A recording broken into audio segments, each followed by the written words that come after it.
Ja, ek kan maar net indink hoe dit in die hemel gaan, as duisende en miljoene engele voor U buig en sê, Holy forever, heilig, heilig, heilig is die Here God. Ons is deel daarvan, want ons het gesing, laat die heelal sing, all creation, ons is deel van U skepsels, het ons gemaak, maar het ons spesiaal gemaak, het ons gemaak met die wil en om vir U te kan kies en vir U lief te hê.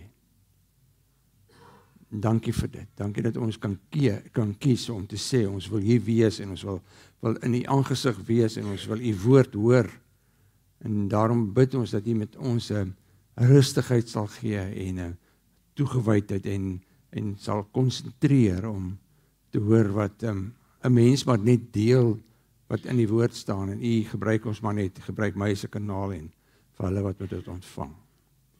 Ons vra dat U ook vir ons sal help om U woord te hoor. Dankie vir U woord. Dankie vir U. Amen. Nou, ons het sover hierdie jaar geleer dat Jesus wil vir ons wys van hierdie impak wat hy het en maar op 'n stadium moes hy teruggaan. Ons weet dit almal dat Jesus het met sy disippels gepraat en hy het hulle geleer en die rede hoekom hy hulle geleer het is sodat hy kon weggaan. En dis die hele gedagte van disippelskap is dat die woordjie disipel beteken eintlik maar net 'n leerling of 'n vakleerling en dis wat Jesus gedoen het. Hy het hulle alles kom leer wat hy weet en dan het hy vir hulle gesê ek gaan weg, ek gaan terug na my hemelse posisie toe en so nou moet julle dit gaan doen. En dis eintlik maar wat die hele rede was hoekom hy buite dat hy gekom het om vir ons te kom sterf, maar hy het vir hulle kom leer van hoe God regtig is. En groot dele van daai leringe, nie alles nie, daar's baie wat nie opgeteken is nie, maar baie van daai leringe is in hierdie woord opgeteken. En ek noem dit die handleiding van die mens. Hier binne in hierdie handleiding het hy vir ons kom gee, dit wat ons nodig het om te kan weet en kan leef soos Jesus. So, die Bybel is nie in die eerste plek geskryf as 'n boek waar jy kan motiveringsverse kry nie. Dit kan so wees. Of wanneer iemand swaar kry, dan kry jy sê ek moet vir 'n versie of hom 'n versie stuur. Dis 'n wonderlike neeweffek of 'n byproduk van die Bybel, maar dis nie hoekom die Bybel geskryf is nie. Die Bybel is nie geskryf vir dit nie. Die Bybel is ook nie geskryf dat dit 'n akademiese boek is wat mense kan bestudeer nie. Weet mense bestudeer dit en hulle noem dit teologie en jy ken dit eintlik baie goed van die Bybel en jy kan dit baie goed aanhaal en jy sê ook baie keer sê mense, "Jesus, maar ou ken sy Bybel." Dis nie hoekom die Bybel geskryf is nie. Dis goed dat jy dit so doen, maar die Bybel is eintlik geskryf en die woord van God is eintlik vir ons gegee sodat hy ons kan help om te transformeer, om te verander, om te word soos wat Jesus is, om sy karakter te hê. Dis waarvoor die woord gegee is. So eintlik kan 'n mens sê, die hele gedagte van die woord is om te sê, so maak mens. So ek weet nie of julle kan onthou van wie van julle, nee, niemand van julle sal seker meer hierdie program kan onthou. Hallo, so maak mens. Ek wou nog gesê het wie dit is, en wie het saam met haar uitgesaai. Nou nee, nou moet jy sê, julle moet oplet. Jan Cronje, en julle kinders weet niks waarvan ons nou praat. Wie van julle weet nou niks waarvan ons praat as ons sê, so maak mense? Steek gou julle hand op, ek sien, wie weet nie. Nou so maak mense is die rede hoekom julle so lekker eet. Want vir meer as 30 jaar is hierdie program aangebied op Springbok Radio, né? En die mense het geluister en Tannie Esmy het vir ons geleer van al die resepte. En sy het vir die mense gesê, en as sy klaar is, dan sê sy, so maak mens. Nou vir meer as 1000, maar duisende jare al, het ons hierdie boek wat vir ons sê, so maak mens. Dis eintlik hoekom hy geskryf is, sodat hy vir ons sê, so maak 'n mens, en ons het 2 weke terug dit gehoor, toe het Jesus gesê, maar so maak 'n mens as jy bid. Jy praat met die Vader, en dan aanbid jy hom, dan sê jy vir hom sy eienskappe, en dan kom jy na hom toe, dan vra jy vir jou fisiese behoeftes, jou emosionele behoeftes, vir jou geestelike behoeftes, dan sê hy, so maak mens. Ons verlede week het ons gehoor, want ons praat oor hierdie kwartaal oor geloof wat oorgaan aan aksie, het ons gehoor dat hy sê, maar as julle in hierdie wêreld leef, en dit is wat op ons van toepassing, dan sien julle baie keer mense wat verlore is, hulle is hooploos, hulle is hopeloos, hulle het geen uitsig nie, hulle voel net, daar's nie meer 'n lewe vir hulle oor nie. Dis die mense met wie ons leef, mense wat nie vir God ken nie. Hy sê, so as julle hulle raak sien, kry jy deernis vir hulle, so maak mens. En so maak jy as jy met hierdie mense saamleef. Nou vanoggend gaan ons verder gaan en ons gaan sê, so maak mens. As jy nou by hierdie plek gekom het, waar jy na mense, jy begin agterkom, maar die mense om jou, wat nie vir God ken nie, is verlore, en God sê, bid dat daar werkers kan kom, en sê nou maar net, hy stuur ons as 'n werker. Hoe hanteer ons die mense, met wie ons saam leef? Nou dis 'n lang gedeelte, maar ek gaan dit vir julle lees. Hoekom? Want dis die laaste stukkie wat Jesus, van hoofstuk 13 tot hoofstuk 17, is 5 hoofstukke van Johannes, is die laaste 24 uur van Jesus. So kom ons luister wat gebeur, terwyl Jesus, miskien moet ek net dit sê, ek gaan vir julle elke week so dingetjie, ons gaan hom elke week voller en voller maak, ons begin by gebed, toe deernis verander, nou praat ons vandag oor, hoe moet ons dien, en so elke kolletjie gaan gaan vol raak, en aan die einde sal ek het vir jou uitdruk, as jy dit wil hê. Dit laat my dink, toe ek in die sonnaskool was, as jy sonnaskool toe gekom het, die hele kwartaal, dan kry jy sterretjies. Onthou jy het so 'n sertifikaat gekry van getrouheid, ek het baie van hulle, anyway. Want my ma het my gedwing om kerk toe te gaan, nee, kom ons lees nou, handig. Voor die viering van die Paasfees, het Jesus reeds geweet dat die tyd vir hom gekom het, om van hierdie wêreld af na die Vader toe oor te gaan. Hy sy eie mense wat in die wêreld is, lief gehad, en hy het hulle tot die uiterste lief gehad. Jesus en sy disippels was aan die tafel, en die duiwel het toe al klaar vir Judas, die seun van Simon Iskariot, op die gedagte gebring, om Jesus te verraai. En Jesus het geweet, dat die Vader alles in sy hande gegee het, en dat hy van God gekom het, en na God toe teruggaan. En toe het hy van die tafel opgestaan, en sy boekleed uitgetrek, 'n handdoek gevat, en om hom vasgemaak. En daarna het hy water in 'n waskottel gegooi, en begin om sy disippels se voete te was, en dit dan af te droog met die handdoek wat hy om hom gehad het. En toe hy by Simon Petrus kom, vra die vir hom, maar Here, gaan u my voete was? En Jesus antwoord hom, wat ek doen begryp jy nie nou nie, maar later sal jy dit verstaan. Maar Petrus sê vir hom, u sal in alle ewigheid nooit my voete was nie. Daarop sê Jesus vir hom, as ek nie jou nou was nie, het jy nie deel aan my nie. Simon Petrus sê toe vir hom, Here, dan nie net my voete nie, maar ook my hande en my gesig. En Jesus sê vir hom, hy wat klaar gebad is heeltemal skoon. Hy hoef later niks meer as sy voete te was nie. En julle is nou skoon, maar nie almal nie. Want Jesus het geweet wie hom sou verraai, daarom het hy gesê, julle is nie nou almal skoon nie. Toe hy hulle voete klaar gewas het, en sy boekleed aangetrek het, en weer aangesit, sê hy vir hulle, verstaan julle wat ek vir julle gedoen het? Julle noem my julle leermeester en Here, en julle is reg, want ek is dit. As ek wat julle Here en julle leermeester is, dan julle voete gewas het, behoort julle ook mekaar se voete te was. En ek het vir julle 'n voorbeeld gestel, en soos ek vir julle gedoen het, moet julle ook gaan doen. Dit verseker ek julle, 'n slaaf is nie belangriker as sy eienaar nie, en 'n gesant ook nie belangriker as die een wat hom gestuur het nie. Julle weet dit nou, gelukkig as julle dit gaan doen. Nou, die opskrif in my Bybel sê, Jesus was die voete van sy disippels. Ek het net gedink, as ek moes 'n kans kry om 'n opskrif te gee, dan sou ek dit so genoem het, nederige leierskap. Want Jesus is 'n leier. So kry ons net gou die agtergrond. Ek het nou in die begin gesê, dit was die laaste 24 uur van Jesus se lewe as mens op hierdie aarde. Dis 'n intense tyd. Hulle is besig met Paasfees. Hulle is sy laaste Paasmaaltyd. In feite, dit was die laaste keer wat hy geëet het. Vir die volgende 24 uur het hy niks geëet nie totdat hy dood is. En dis die laaste oomblikke. En dan sê hy vir hulle hierdie volgende. Voor die viering het Jesus reeds geweet, dan sê Johannes dit, het Jesus reeds geweet dat die tyd vir hom gekom het om van hierdie wêreld af na die Vader toe te gaan. So die tyd het aangebreek. Baie keer in die Nuwe Testament dan lees jy, dan sê Jesus, my tyd het nog nie gekom nie. Nou sê hy, my tyd het gekom, want Jesus vers 3 sê, Jesus het geweet dat die Vader alles in sy hande gee en dat hy van God kom en dat hy na God toe teruggaan. Dis die eerste gedagte wat Johannes net wil hê ons moet weet, is dat Jesus was hier, hy het 'n rol kom speel en nou het hy teruggegaan. En nou bring hy ons in die prentjie en hy trek ons binne in hierdie ete in. En dan stel hy die eerste ou voor wat saam met Jesus by die ete was. Dan sê hy, Jesus en sy disippels was aan die tafel. Die duiwel het al klaar vir Judas, die seun van Simon Iskariot, op die gedagte gebring om Jesus te verraai.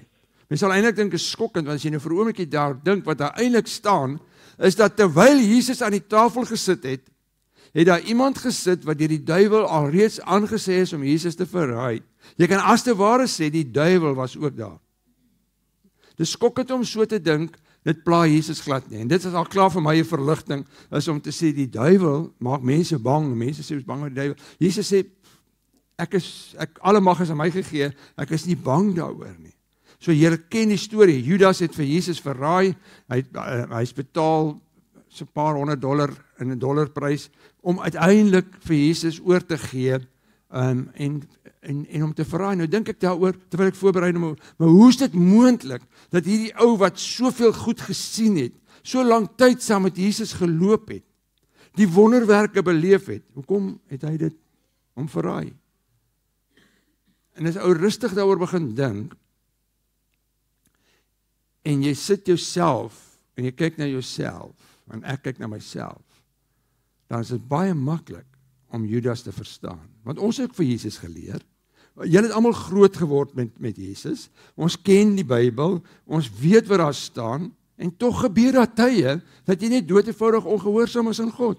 Dat jy regtig jou oorgee aan jou sondige begeertes en die wêreld se aantrekkingskrag, want die wêreld het 'n aantrekkingskrag om ons weg te vat van Jesus, en baie keer laat jy toe dat goeie so met jou gebeur, dat jy so besig raak, dat jy weggetrek word van jou nabyheid aan God. Naderhand begin die wêreld vir jou sê wat jy moet doen, en jy volg dit na, en jy volg nie meer vir Jesus na nie. So moet nie so hard wees op Judas nie, want ons ken ook vir God, en ons maak ook daai keuses, en dis wat ons moet hoor vanoggend. Maak nie saak wat gebeur het nie. Judas het nog steeds 'n keuse gehad om nie vir Jesus te verraai nie, want ons almal het free will. So as ek in sonde val, kan ek nie die duiwel die skuld gee nie, ek het free will, dus ek het die keuse. So dis die eerste ding. Die tweede ding wat belangrik is, wat ons moet hoor, is dat hier's 'n klomp goed wat nie ingeskryf is nie, wat in ander gedeeltes opgeskryf is. En ons moet dit net eers bietjie saamkry om te verstaan wat hier gebeur.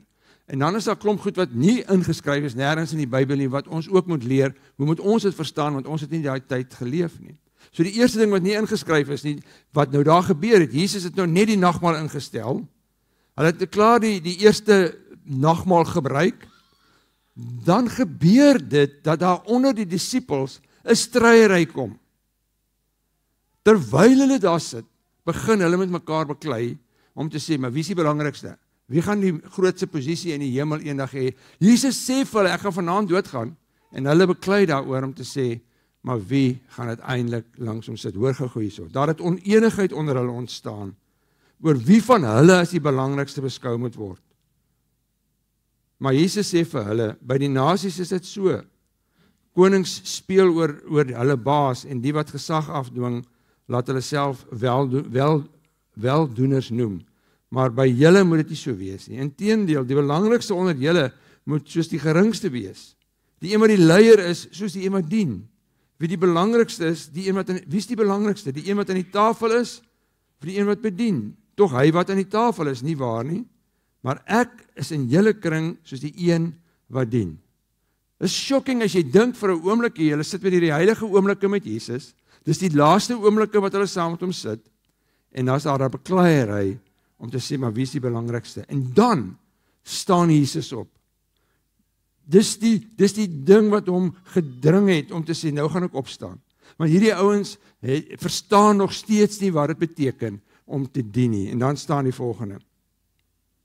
Toe het hy van die tafel opgestaan, sy bokkleed uitgetrek en 'n handdoek gevat en om hom vasgemaak, en daarna het hy water in 'n waskorrel gegooi en begin om sy disippels se voete te was en dit dan af te droog met die handdoek wat hy omgehad het.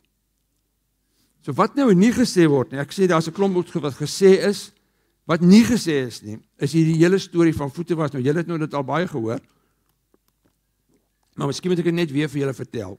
Nou, hoe dit gebeur het, die mense het gekom waar hulle wou wees met hulle voete. Dit is amper soos julle wat nie ver moet parkeer om na die kerk toe te stap. Maar julle het gelukkig skoene aan. Maar as jy nou sandale aan sou gehad het, want dis wat hulle gedra het, en die pad was nie geteer nie, dit was 'n grondpad, oral waar jy geloop het, grondpad, en al die diere het saam met jou geloop. Die beeste, die skape, almal dieselfde pad gebruik. En niemand het sulke geel sakkies gehad wat hulle agter hierdie diere aangeloop, just for in case nie, jy weet. Dit het nie gebeur nie.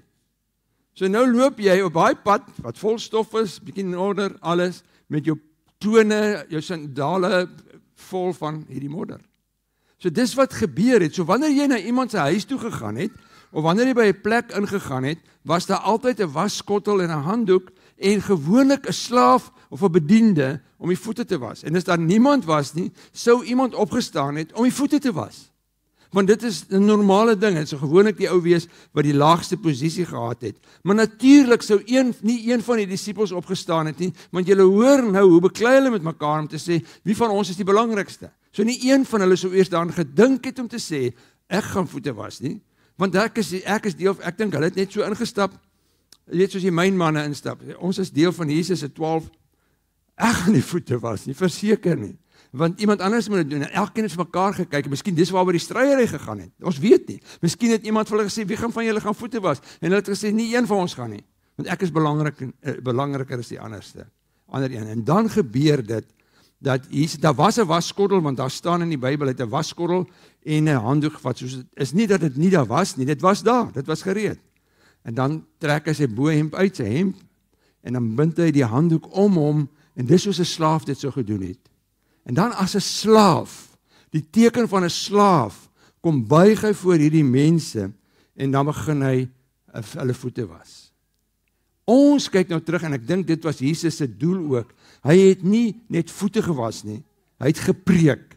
Dis die manier hoe hy gepreek het, dit was 'n gelykenis, dit was iets wat hy vir hulle kom demonstreer het, wat ons vandag 2000 jaar nog steeds kan verstaan. Waar staan, in die heel eerste vers het ek gelees, hy sê, ek het hulle lief gehad tot die uiterste. Nou dink dit vir 'n oombliekie, hy kom voor elke disipel, dan buig hy voor hom, hy was sy voete, en ek dink hy het so in hulle oë gekyk met sy liefde in sy oë, en hy was hulle voete. En toe kom hy by Judas. En terwyl hy Judas se voete was, is daar nog steeds liefde in sy oë vir Judas. Want dis waarvoor hy gekom het, vir hierdie mense, om hulle te kom dien. En natuurlik is daar nou 'n kinkel in hierdie storie, want dan kom jy by Petrus. Nou Petrus is Petrus, dis ek verstaan Petrus heeltemal, want ek is ook Petrus. En ek dink ook nie voor ek praat nie, en Petrus dink verseker nie voor hy praat nie. Nou kom hy by Petrus, nou sê Petrus vir hom, Here, gaan u my voete was? En Jesus antwoord hom, wat ek doen begryp jy nie nou nie, maar later sal jy dit verstaan. So eerstens, hou net eers 'n bietjie terug. Die ding wat hy hier sê is, daar gaan iets, ek moet julle voete was. En wat hy nou verwys natuurlik is die kruis. Hy sê later sal julle verstaan. Nou sal ek dink die regte reaksie sou wees van Petrus af. Okay, en ek verstaan nou Jesus, was asseblief my voete. Nee, hoor wat sê hy. Hy sê, maar Petrus sê vir hom, u sal in alle ewigheid nooit my voete was nie. En daarom sê Jesus vir hom, as ek jou nie was nie, het jy nie deel aan my nie. Simon Petrus sê toe vir hom, nou dink hy weer nie voor hy praat nie. Nou sê hy, Here, dan nie net my voete nie, maar ook sommer my hande en my gesig. Is nie nodig nie. Nou sê Jesus vir hom, maar jy het klaar gebad, jy is heeltemal skoon, jy hoef later niks meer as jou voete te was nie. Julle is nou skoon, maar nie almal nie. So dis tipies Petrus. So Jesus kom en hy kom sin speel daarop, want die hele voete was 'n voorbereiding van sy kruisiging. So hy sin speel daarop, dat as jy skoon gewas is, as jy deur die bloed van Jesus skoon gewas is, het jy nie nodig om weer van vooraf elke keer jou sonde, waar elke keer moet Jesus weer vir jou doodgaan nie. Hy verwys terug na die kruis, so hy sê, hoor jy, as jy klaar gebad is al wat nodig is om jou voete te was. En ons weet, ek en jy weet hoe lyk die wêreld waarin ons leef, En dit is vir ons op toepassing. Dit is vir ons van toepassing, dat Jesus kom en sê, as jy jou sondes, as jy Jesus aanvaar het, as jou verlosser, en dis wat hy vir Petrus eintlik maar probeer sê, jy het vir my, jy is deel aan my, dan is dit nie nodig om elke keer of dat ek so sê, dan weet jy jou sondes is van gister, môre, vandag vergewe in die kruis deur Jesus. So elkeen van ons wat hier sit, wat sê ek glo in God, is 'n kind van God, wie se sondes vergewe is. Maar nou weet jy, ons leef in 'n wêreld wat vir ons vuil maak partykeer, net soos ons daai mense wat so in die vuil wêreld geloop het. En daarom is dit nodig, dat ons partykeer, daarom gebeur dit, dat ons partykeer net sondig, dat ons iets verkeerd sê, en baie mense sukkel daarmee, om te sê, maar nou het ek nie meer 'n kind van God nie, want ek het nou die verskriklike ding gesê, of gedoen, nou weet ek nie meer nie. Ek wil vanoggend kom sê, as jy glo in God, dan is jou sondes vergewe, maar jy doen nog steeds sonde, wat jy moet bely. En daarom sê hy in Johannes, hy sê, as jy jou sondes bely, so dis met Christene met wie hy praat, so jy verloor nie jou Christenskap, as jy sondig nie, jy verloor jou teenwoordigheid van God, jy verloor jou vryheid na God toe te gaan. Hy sê, as jy jou sondes bely, hy is getrou en regverdig, hy vergewe ons sondes, en hy reinig ons van alle ongeregtigheid. Hierdie is een ding, waarmee baie Christene sukkel. Baie mense kyk na hulle verlede, en kyk wat gebeur het in hulle lewe, en hulle voel soos Adam en Eva skaam oor goed wat hulle gedoen het, maar hulle het al na God toe gekom, en gesê, Here, vergewe my asseblief, maar dan hou daai sonde hulle vas. Hulle dink altyd daaraan terug, en dink maar, kyk hoe sleg is ek kan nie, hoe kan God my lief hê, my sondes is te groot, of wat ook al. As jy vanoggend sê, ek glo dat Jesus is my verlosser en saligmaker, my redder, my koning, ek aanvaar sy verlossing aan die kruis, dan is jy in die verhouding met God, kind van hom. Maar, jy is soos julle kinders, en soos jy 'n kind was, stout. Jy is baie keer stout. Wie van julle was stout kinders? Nou eens kyk wie is eerlik. Okay. Verloor jy jou kindskap? Jy verloor nooit jou kindskap nie. Jy is altyd kind van jou ouers. So dis wat God vir ons wil kom leer hier, wat Jesus vir Petrus wil kom leer. Is nie nodig dat jy weer elke keer alles moet was nie, want jy is klaar skoon gewas deur die bloed van Jesus. Al wat nou gebeur is, kry hierdie gedagte om te sê, partykeer is ek net dood eenvoudig so 'n stout kind van God, dat ek moet na hom toe teruggaan en sê, Here, ek bely my sondes, dan sê ek sal jou vergewe, maar dan sê hy tweede ding, dis belangrik, ek sal jou reinig van al jou sondes. Ek sal jou reinig van al jou ongeregtigheid. Daar's 'n wassing, daar's 'n skoonwassing, daar's 'n herstel van 'n posisie. Jy word herstel, asof jy nooit weer, of jy nie gesondig het nie. Terug in die posisie wat jy voordat jy daai sonde gedoen het, voordat jy 'n lelike ding gedoen het. Maar die sondes van die verlede asseblief is verby. Want dis wat Jesus kom doen het. Hy sê jy het nie nodig om weer te was nie. So as Jesus dan klaar gepreek het, dis was sy preek. Hy het mense se voete gewas en dan staan hy op. En dan leer hy ons 'n beginsel wat tot vandag toe geld. En dis so maak mens. So maak 'n mens dan, as jy in hierdie wêreld leef, kom ons lees dit, hy sê toe hy klaar voete gewas het, en sy boekleed aangetrek het, en weer aangesit, sê hy vir hulle, verstaan julle wat ek vir julle gedoen het? Julle noem my julle leermeester en Here, en julle is reg, want ek is dit. As ek wat julle Here is, die hoogste gesag het, en julle leermeester is, dan julle voete gewas het, so maak mens, behoort julle ook mekaar se voete te was. Nou net eers daar te stop.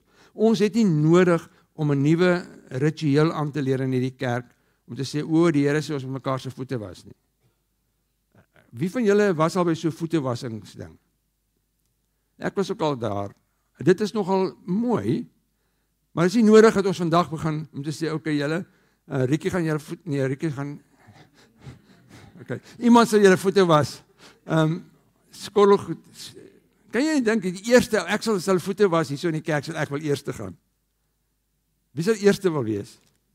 Ek wil nie laaste wees in daai selfs skottel nie, maar dis wat ek toe sit en dink het, toe ek nou dink oor Jesus wat voete was, dink ek maar, ek wonder of hulle die water so 'n bietjie uitgegooi het. Ek meen die laaste ou was nie, ek weet nie of sy voete skoon gekom het nie. Is interessant, né?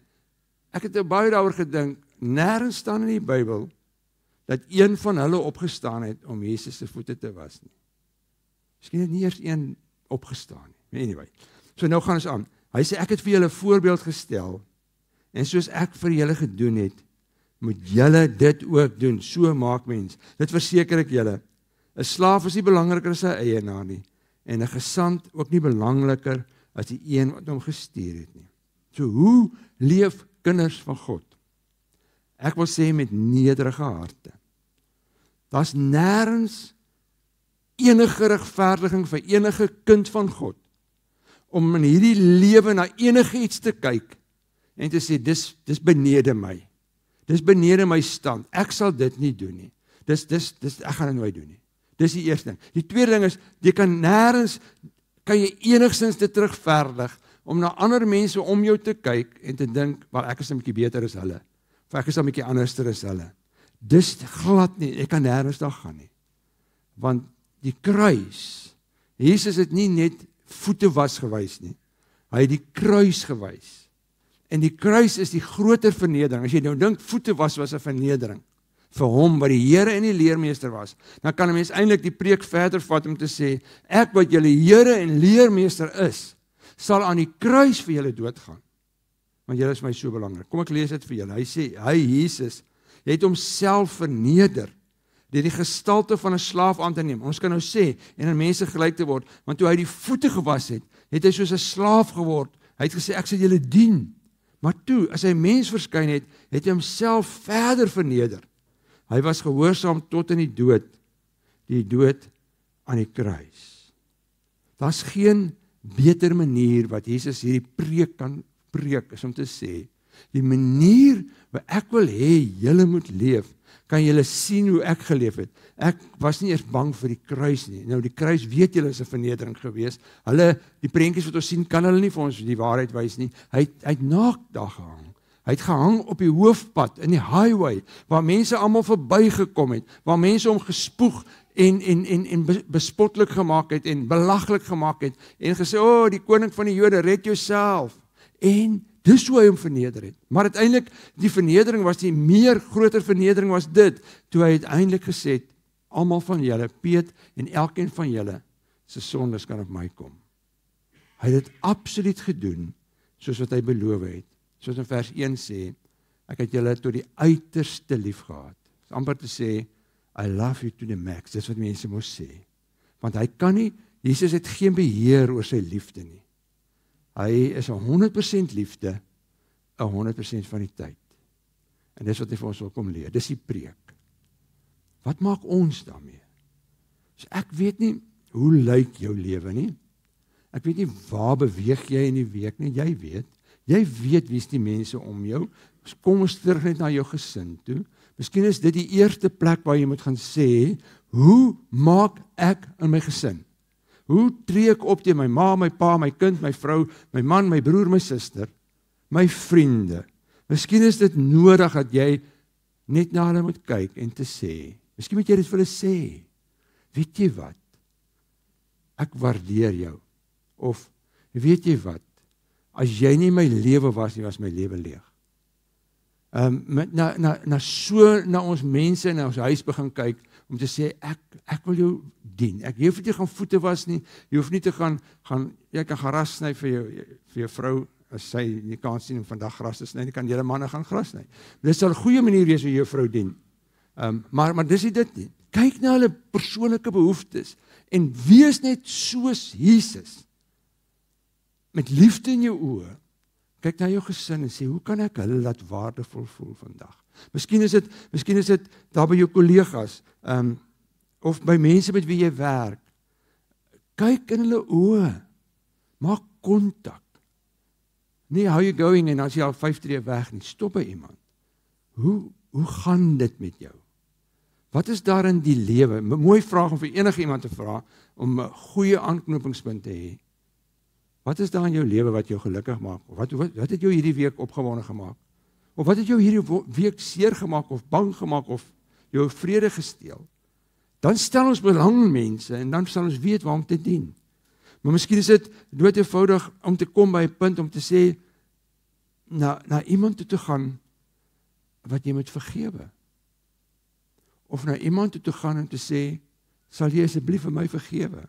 Dis dien, want dit vat jou laag, dit vat jou pride weg, om te sê, maar ek was verkeerd, ek is jammer daaroor, is jy bereid om my te vergewe? Of iemand wat jou iets aangedoen het, vir te sê, jy het my so seer gemaak, maar ek sal laag gaan, ek sal sê, ek vergewe jou, en ek spreek jou vry, want dis waar die vryheid lê, dis wat nodig is. En weet jy wat gebeur dan? Een van die grootste geskenke wat jy kan kry, gaan gebeur. Want hy sê, weet julle dit nou, en geseënd, gelukkig is julle, alles as julle dit gaan doen. Die grootste geskenk wat enigeen van julle kan kry, en ek, is dat God vir jou sê, ek is tevrede. Dankie dat jy leef, so maak mens, dat jy leef soos wat Jesus was. Dis eintlik maar die preek wat hy vir ons kom gee het. Want ons weet, Jesus is nie meer in persoon hier nie, maar sy stem is nie stil nie. Ons is sy stem, ons is sy liggaam. Wanneer ons praat as kinders van God, dan is ons mos sy stem. En miskien is dit wat in die strate en die families en oral moet gebeur, waar hulle weer net kan sien deur ons. En ek dink aan een act of kindness wat jy kan doen hierdie week. Miskien vandag, net een act of kindness, waar jy by iemand sal sê, ek is kind. Ek weet, dis wat ek moet doen. Kom ons vra die Here dat hy ons sal help. Here Jesus, U het op 'n stadium net so, ek dink so as myself, ek kan nou nie u gedagtes indink nie, maar ek voel net so moedeloos, as ek dink u 3,5 jaar met hierdie mense so intens geloop, en dan in hierdie heiligste momente van die nagmaal, wat u instel, dan begin hulle met mekaar beklei. Maar wie is die belangrikste? Miskien het hulle oor die voete was beklei. En dan staan u op. En u wys vir ons, u preek vir ons 'n preek, wat oor die eeue heen nog resoneer met ons, nog praat in ons harte in. En die boodskap is eenvoudig. As u ons leermeester was, wat u ons leermeester en Here is, as u dan buig soos 'n slaaf, om mense met liefde in die oë te dien, dan sê u, as julle dit gaan doen, is julle ongelooflik geseënd. En Here, ons seën lê daarin, dat u vir ons die kruis gegee het, dat u vir ons vrygemaak het van al ons sondebande. Miskien sit hier iemand wat sê, maar ek het dit nog nie aanvaar nie, dat u vanoggend vir hom of haar sal sê, maar daar's plek vir jou, daar's ruimte om by God te kom sê, Here, ek is jammer. Maar miskien sit hier iemand wat vasgevang is in sonde, wat soos Petrus sê, Here, was my hele gesig en my liggaam, want ek voel so vuil. En hy sê, is nie nodig nie, want deur die kruis het ek jou kom skoon was. Miskien is dit net jy 'n stout kind na God toe moet kom, om weer die verhouding te herstel, die teenwoordigheid te beleef. Dan kom ons na u toe en sê, Here, ons wil ons sondes bely. En u beloof, u is getrou en regverdig om dit te vergewe. En ons te reinig van alle ongeregtigheid. Dankie dat u so goeie God is. Here, help vir my en help vir ons, om te gaan maak mens, dat ons kan uitstap na hierdie wêreld en sê, miskien is daar iemand wat oor my pad gaan kom hierdie week, wat ek sal klik, dis waar ek moet dien. Maak vir ons sulke geleenthede, wat ons sal weet, hier's dit nou. Hier's die gap wat ons gekry het. Help vir ons daarmee asseblief. Amen.